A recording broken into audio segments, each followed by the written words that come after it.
This is Andrew Stotz of Stotz Investment Research. Today's topic is that the U.S. PEG ratio is expensive, but not in emerging markets. So let's take a look. First of all, what you're going to see is PEG ratio is PE to growth. So here we have the PE to growth of the different markets over a long period of time. And the key thing is that the PE to growth right now in the U.S. is 1.7. And in emerging markets, it's 0.7, and in emerging Asia, it's 0.8. Lower is better. Now, let's take a look that investors are willing to pay a high PE ratio if earnings are rising.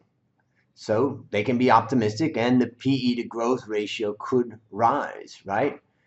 Now, we measure this with a PE to growth ratio, also called PEG. A low value is cheap, high is expensive. What we can see is that unless earnings are positively surprising soon, then the U.S. is expensive based upon the PEG ratio. Now, PE is based upon earnings going forward, and earnings growth is based upon earnings going forward.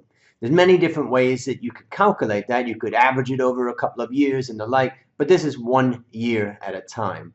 And what we can see from this is that the U.S. market started to get expensive at about this point, 2011, relative to Asia ex-Japan. Now that gap that we saw started widening between emerging markets and Asia ex-Japan emerging. And what we can see is that gap still is very wide. So if somebody is nervous about the U.S. market, then I think that they should consider looking at the emerging markets as an option to investing in the U.S. market. Have a great day.